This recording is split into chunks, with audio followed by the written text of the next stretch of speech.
Right, this is the next video to show you how to take out the old slide and put in with the new once it's assembled. So this is your carburettor from the left hand side of the bike. You're going to simply unscrew. You might need to pull this rubber grommet up out the way off the top, so it's very much on the top. And just for some reference, you've got your idle screw here and your fuel air mixture screw there, and this is the part that you're unscrewing. Lefty loosey, righty tighty, turn to the left, and then you should see a big spring as it comes out. You're going to take that all the way out. You should then see the top of the carb slide. You're going to take it all the way out till you see the needle come out. Now, on the old one, it's exactly the same as the new one. Underneath, you've got a little metal piece here that's sat inside. This is the end of the throttle cable, and it's a little stud. Now we need to take this out so that we can actually take the old carb slide out.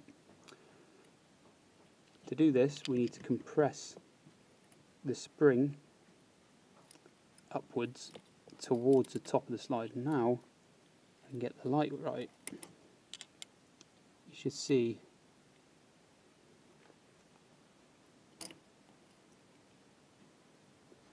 that stud comes out.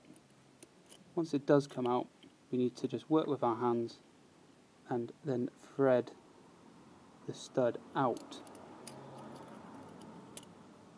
from over the top into that slide. So you're going to get the stud out like I just had it and thread it up the cable out through this part. I'll try and demonstrate as best as possible. You only need your hands to do this. Get that cable and slide it up like so, and then you're going to keep going to the top, and then it should come out. That's your old slide out. Then all of this will come off. So you should have the top of the cap, you should have the carb sliding needle assembled, and the main spring. Here's the end of the throttle cable, and this is the little stud that I was referring to there. And there's your cable. Then you get your new slide. You need to make sure that you put your cap on first and try and keep him from sliding off. You can use a pair of mole grips. It could be a bit tight though. Keep him in place. You then need your spring again. You then get your slide that you've just assembled, as I've shown you in the last video, and you're going to do exactly the reverse. So you need to get the carb slide. It's going to go around the plastic housing that we mentioned before. You're going to put the stud, the cable through, and then the stud up and underneath into the circular hole on the lower side. I'll try and demonstrate as best I can. So there's the cable. You're going to thread it up. So you need to compress the spring first. It's quite difficult. And what you're trying to achieve is to get the stud out on the other side. It will be fiddly, but pull the cable down, should give you more length as well. The spring should sit in the centre of the top of the cap. So you can grab the end of the stud and bring it up and compress it in the other hand up against the top of it. With that spring under compression, once you've let go, it shouldn't be too difficult. So once you've got it in that stage, you then thread the cable into it all the way down to the bottom.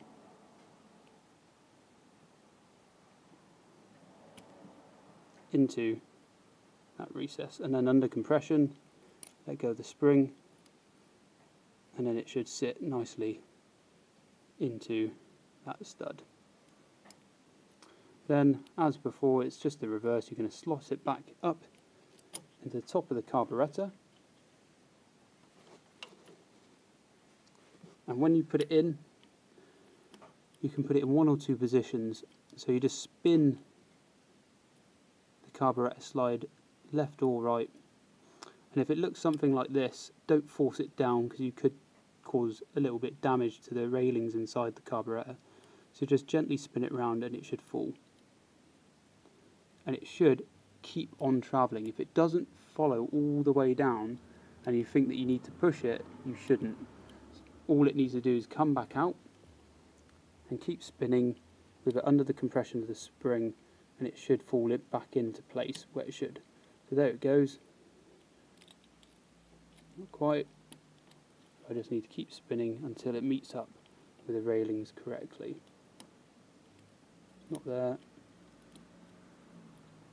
So there it goes, all the way down, and then I can screw back onto the cap. So there's no sort of pushing or shoving or anything that you should need to be doing. It's just a bit tricky to compress the spring with your two hands. Bring back the actual cover for the cable, because you would have pulled on it, and set it back into the top.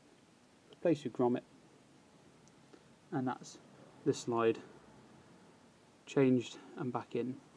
Then all you got to do is start up the bike, make sure that she runs alright. You may need to adjust the idle screw just to set your revs right, because it might be sitting a little bit higher because of the reduced carb slide size. You don't want to be adjusting this too drastically. It's literally just a fine adjustment. If you're unsure, just leave it and ask someone else to do it for you that knows what they're doing, because otherwise you'll be putting your carb completely out of tune. It should be fine even if it's sitting 500 revs or so higher than what it usually does. Just means it might be a bit more jumpier off the clutch. Once you've done that and you've started it up, have a little play with the throttle, see how it feels. If the bike is climbing such high revs, then just switch it off and then get someone to tune the carb correctly so that it runs fine, but it should be fine the way that it is. I hope these videos help. I appreciate there's not many mechanically minded people, and if it doesn't help, then please let me know, and if unsure, just get someone else to do it, because if you have to ask the question, then you shouldn't be touching it. I hope these help. Thanks.